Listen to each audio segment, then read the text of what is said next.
sini. Nah, sebelumnya Miss ucapkan selamat untuk kalian yang sudah naik ke kelas 8. Semoga kalian belajarnya makin semangat, lebih giat lagi, lebih rajin lagi untuk memperoleh hasil yang lebih maksimal lagi, oke? Nah, mari kita mulai pembelajarannya. Kalian jangan lupa siapkan alat tulisnya karena kalian perlu mencatat hal-hal yang penting dalam video ini. Jika kalian sudah menyiapkan alat tulisnya, mari kita mulai pembelajarannya. Pada bab 1 ini yaitu kedudukan dan fungsi Pancasila. Pada bab kedudukan dan fungsi Pancasila, sebelum pembelajaran, Miss mau kalian, sebelum kita mulai kita bahas materinya, Miss mau kalian berdiri dan menyanyikan lagu Garuda Pancasila. Tunggu sebentar, Miss kasih instrumennya, kalian yang nyanyi, oke?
Nah, setelah kalian menyanyikan lagu Garuda Pancasila, apa sih yang kalian rasakan? Ini menjadi pertanyaan nomor 1 yang harus kalian jawab. Kalian catat dulu di buku tulis kalian, nanti kalian bisa jawab setelah menonton video ini ya. Pertanyaan nomor 2, kalian bisa catat juga.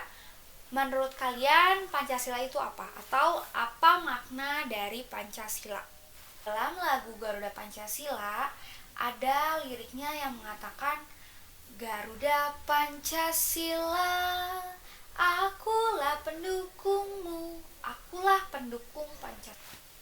Akulah pendukung Pancasila, yang artinya kita harus mau berkomitmen, kita harus mendukung Pancasila, dan kita harus berpegang teguh kepada Pancasila. Karena apa? Karena Pancasila itu merupakan dasar negara kita. Pertama kita akan bahas istilah Pancasila itu tersendiri. Nah, Pancasila itu merupakan asal bahasa dari Sanskerta, terdiri dari 2 suku kata, yaitu panca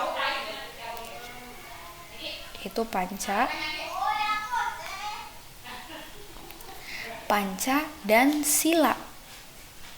Panca dan sila. Panca itu artinya 5 dan sila itu artinya dasar atau pedoman atau peraturan. Jadi artinya Pancasila itu merupakan 5 dasar yang berisi pedoman dan tingkah laku yang baik. Pancasila itu merupakan 5 dasar yang berisi pedoman dan tingkah laku yang baik, yang dijadikan acuan sebagai berpedoman dalam kehidupan. Sebetulnya istilah Pancasila itu sudah ada jauh sebelum kemerdekaan itu tiba. Insinyur Soekarno untuk pertama kalinya menyampaikan istilah Pancasila ini pada sidang BPUPKI yang pertama, yaitu pada tanggal 29 Mei 1945 sampai 1 Juni 1945. Pada tanggal 1 Juni ini, Insinyur Soekarno mengusulkan bahwa dasar negara kita itu adalah Pancasila. Maka dari itu, setiap tanggal 1 Juni kita itu memperingati hari lahirnya Pancasila. Sampai sini Jika ada yang ingin kalian tanyakan, boleh kalian tulis pertanyaannya di buku tulis kalian. Nah, lanjut. Kedudukan Pancasila yang pertama itu adalah sebagai dasar negara. Nah, dasar negara ini sebagai dasar negara. Jika kita pahami arti kata dasar ini, menurut KBBI itu merupakan pondasi, merupakan pokok atau merupakan pangkal dari suatu pendapat atau dari suatu aturan. Nah, jadi jika dihubungkan dengan ketatanegaraan dengan negara, dasar negara itu merupakan pedoman dalam mengatur kehidupan bernegara, berbangsa. Dan dengan demikian, dasar negara itu dimiliki oleh setiap negara. Jadi setiap negara itu pasti memiliki dasar negara. Karena dasar negara itulah yang menjadi landasan hidup bernegara. Tanpa dasar negara, suatu negara itu tidak akan memiliki tujuan, tidak akan memiliki landasan. Nah, dasar negara kita itu adalah Pancasila. Pancasila itu tidak dimiliki oleh negara manapun, tidak ada. Pancasila itu hanya milik Indonesia satu. Tidak ada yang memakai istilah Pancasila lagi untuk di negara-negara lain. Para pendiri negara pun telah sepakat bahwa dasar negara kita itu adalah Pancasila. Sebagaimana tercantum dalam pembukaan UUD Negara Republik Indonesia tahun 1945 pada alinea keempat yang mengatakan bahwa maka disusunlah kemerdekaan kebangsaan Indonesia itu dalam suatu undang-undang dasar negara Indonesia yang terbentuk dalam suatu susunan negara Republik Indonesia yang berkedaulatan rakyat dengan berdasarkan ketuhanan yang Maha Esa, kemanusiaan yang adil dan beradab, persatuan Indonesia, dan kerakyatan yang dipimpin oleh hikmat kebijaksanaan dalam permusyawaratan perwakilan, serta dengan mewujudkan suatu keadilan sosial bagi seluruh rakyat Indonesia.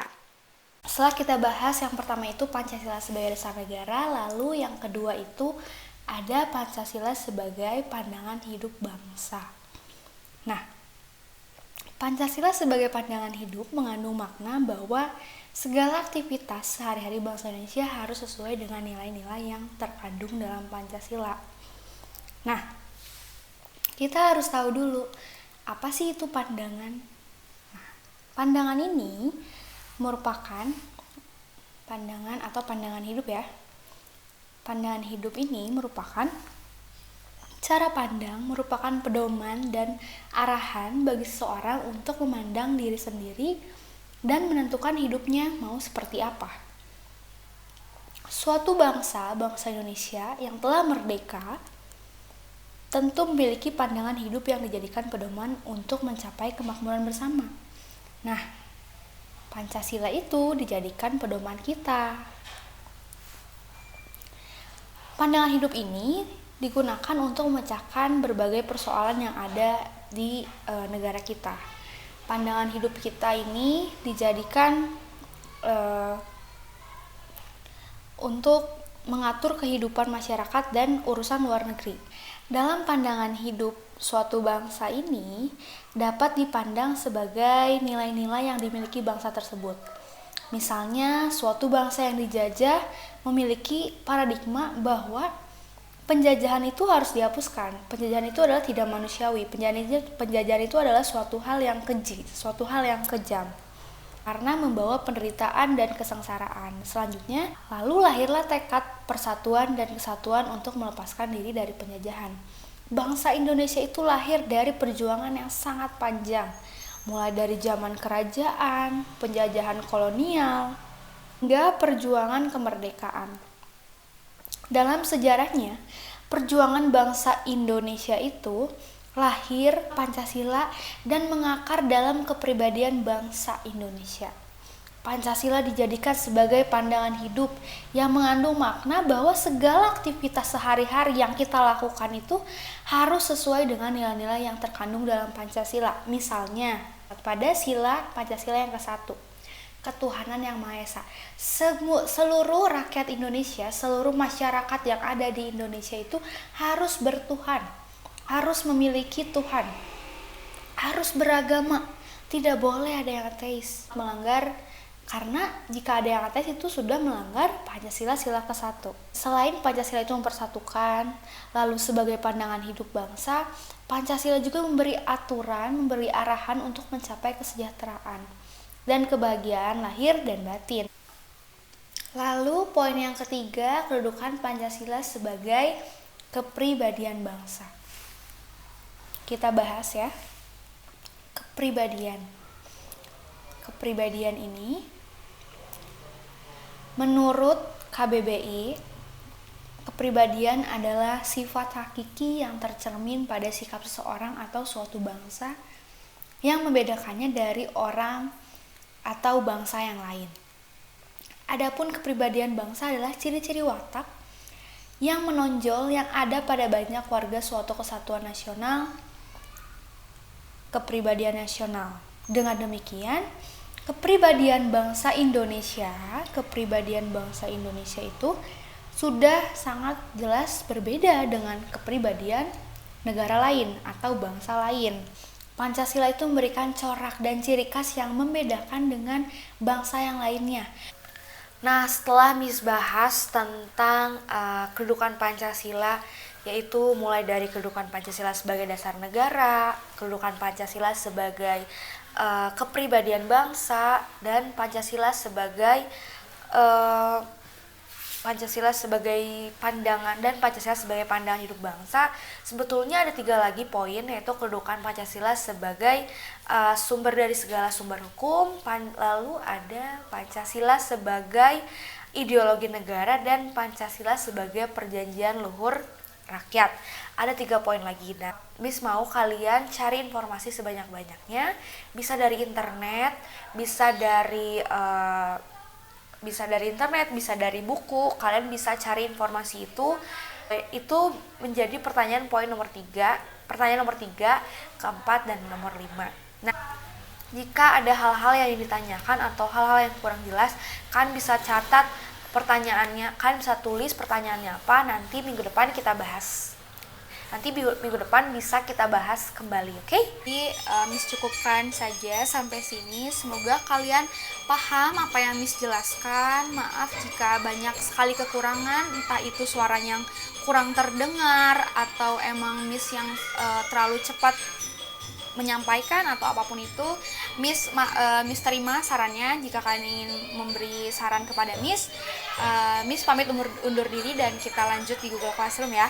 Bye.